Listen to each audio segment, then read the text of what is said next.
ये प्रत्येक पेपर में आने वाले हैं, चाहे आरआरबी का हो, एसएससी का हो, बीपीएससी का हो या किसी शिक्षक का बहाली हो, वो सभी में एक दो प्रश्न आते ही हैं। चलते हैं, शुरू करते हैं। हर एग्जाम में आते हैं। पहला सवाल है,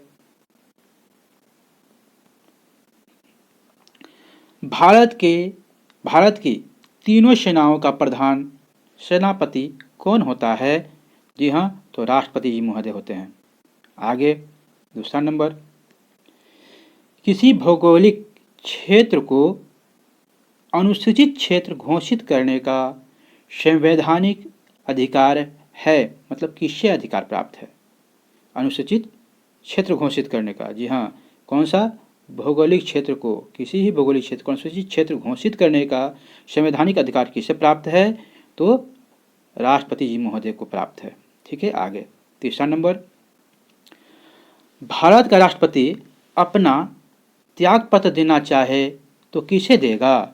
जी हाँ, वो देना चाहे तो किसे दे सकते हैं? उपराष्ट्रपति को देंगे। ठीक है, आगे, राष्ट्रपति का पद रिक्त होने पर कितने समय के अंदर भरा जाना चाहिए? यहाँ अति आवश्यक है भरना। तो कितने समय के अंदर? तो पद के तिथि से 6 माह के अंदर, जिस समय से वो पद खाली हुआ उस समय 6 माह के अंदर देना अनिवार्य होता है। 6 माह के अंदर भरना। ठीक है, आगे 5वां नंबर, राष्ट्रपति की मृत्यु या पद त्याग या पद से हटाए जाने के कारण रिक्त पद पर कार्यभार कौन संभालेगा? जी हाँ, बताइए कौन संभालेगा? तो उपराष्ट्रपति। अगर किसी कारणवश उपराष्ट्रपति भी नहीं हैं, पद खाली है या मृत्यु हो जाती है या कहीं सफर में गए हुए हैं कहीं, उस स्थिति में भारत का मुख्य न्यायाधीश उस त्यागपत्र को ग्रहण करेगा। ठीक है, आगे,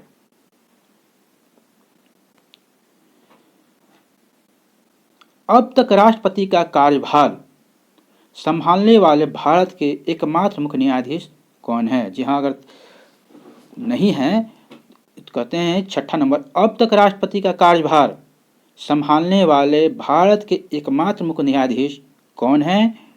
तो है न्यायमूर्ति मोहम्मद हिदायतुल्लाह महोदय जी हैं। ठीक है, आगे 6ठा नंबर हो गया। 7वां नंबर, लोकसभा में धन विधेयक प्रस्तुत किसके पूर्वानुमति से किया जाता है? लोकसभा में अगर जो धन विधेयक पेश होता है वो किसके अनुमति से, पहले ही अनुमति मिलना जरूरी है। यही कहता है पूर्व अनुमति लेना सिखाइए। लोकसभा में धन विधेयक प्रस्तुत किसके पूर्वानुमति से किया जाता है? तो राष्ट्रपति के पूर्वानुमति से, पूर्व अनुमति से। ठीक है, आगे 8वां नंबर, किस अनुच्छेद के तहत राष्ट्रपति को प्रधानमंत्री से सूचना प्राप्त करने का अधिकार है? राष्ट्रपति किसी से सूचना अधिकार करते हैं प्रधानमंत्री से, तो किस अनुच्छेद के तहत उनको अधिकार है? तो अनुच्छेद 78 के तहत। आगे, निर्विरोध राष्ट्रपति निर्वाचित होने वाले भारत देश के एकमात्र राष्ट्रपति कौन थे? यहाँ तो नीलम संजीव रेड्डी थे। नीलू नहीं, ये नीलम संजीव रेड्डी थे।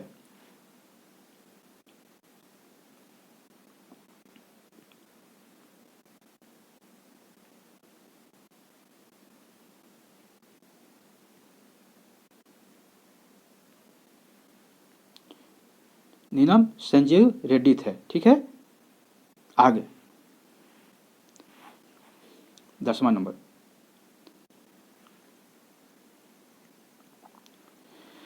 महाभियोग की कार्यवाही कैसी प्रक्रिया है? महाभियोग की कार्यवाही कैसी प्रक्रिया है? तो अर्ध न्यायिक प्रक्रिया है। अर्ध न्यायिक प्रक्रिया है। ठीक है, आगे 11वां नंबर, भारत का कार्यपालिका अध्यक्ष कौन होता है? भारत का कार्यपालिका अध्यक्ष भारत का राष्ट्रपति होता है। राष्ट्रपति महोदय जी होते हैं, कह सकते हैं, इज्जत देना जरूरी है उनको, प्रतिष्ठा। ठीक है, आगे भारत के प्रथम राष्ट्रपति कौन थे? जी हाँ, ये तो सभी को जानते हैं, डॉक्टर राजेंद्र प्रसाद जी थे। आगे 13 नंबर, भारत की प्रथम महिला राष्ट्रपति कौन थी? जी हाँ, तो श्रीमती प्रतिभा देवी सिंह पाटिल थी। और प्रथम आदिवासी, भारत की प्रथम राष्ट्रपति कौन है? महिला, भारत की प्रथम आदिवासी महिला राष्ट्रपति अभी हैं द्रौपदी मुर्मू हैं। ठीक है, अब आगे, अभी मैंने बताया वही चीज़ है।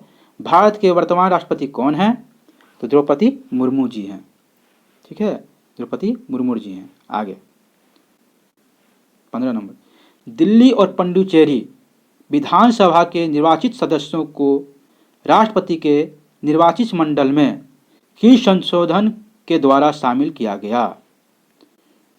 एक बार फिर सुन लीजिए, दिल्ली और पुडुचेरी विधानसभाओं के निर्वाचित सदस्यों को राष्ट्रपति के निर्वाचन मंडल में किस संशोधन के द्वारा शामिल किया गया? तो किया गया 70वें संविधान संशोधन 1992 के तहत। 16 नंबर, भारत में किसी भी दंड को क्षमा दान देने की शक्ति किसे प्राप्त है, चाहे मृत्यु दंड ही क्यों न हो? ये राष्ट्रपति महोदय के है। आगे, महान्यायवादी किसके पश्चात के वजह से अपने पद पर बना रहता है, यानी बना रहते हैं, बताइए, अपने पद पर बने रहते हैं? तो राष्ट्रपति के पश्चात पर्यंत पर बने रहते हैं। वो जब तक चाहेंगे वो बने रहेंगे, चाहे वे किसी भी राज्य को हो। आगे 18 नंबर, उच्चतम न्यायालय एवं उच्च न्यायालय के न्यायाधीश की नियुक्ति कौन करता है? ये बताइए। तो राष्ट्रपति महोदय जी करते हैं। ठीक है, आगे 19 नंबर, संसद में राष्ट्रपति का विशेष अभिभाषण भारतीय संविधान के किस अनुच्छेद में वर्णित है? संसद में राष्ट्रपति का विशेष अभिभाषण भारतीय संविधान के किस अनुच्छेद में वर्णित है? तो अनुच्छेद 78 में वर्णित है। जी हाँ, 78 में वर्णित है। आगे 20वां नंबर और आखिरी नंबर, अगर यहाँ तक बने हैं तो एक मित्रों लाइक जरूर बनता है, एक लाइक करें। अगर शेयर करना चाहें तो शेयर कर सकते हैं, अच्छा लगे तो। ठीक है, आगे 20वां नंबर है, राष्ट्रपति पर महाभियोग लगाने से पहले कितने समय पूर्व नोटिस देना आवश्यक होता है? जी हाँ, उस पर अगर महाभियोग लाते हैं तो कितने समय पहले नोटिस देना होता है? तो प्रस्ताव लाने के कम से कम 14 दिन पूर्व, मतलब पहले। अगर यहाँ तक बने रहें तो बहुत बहुत शुक्रिया, थैंक यू।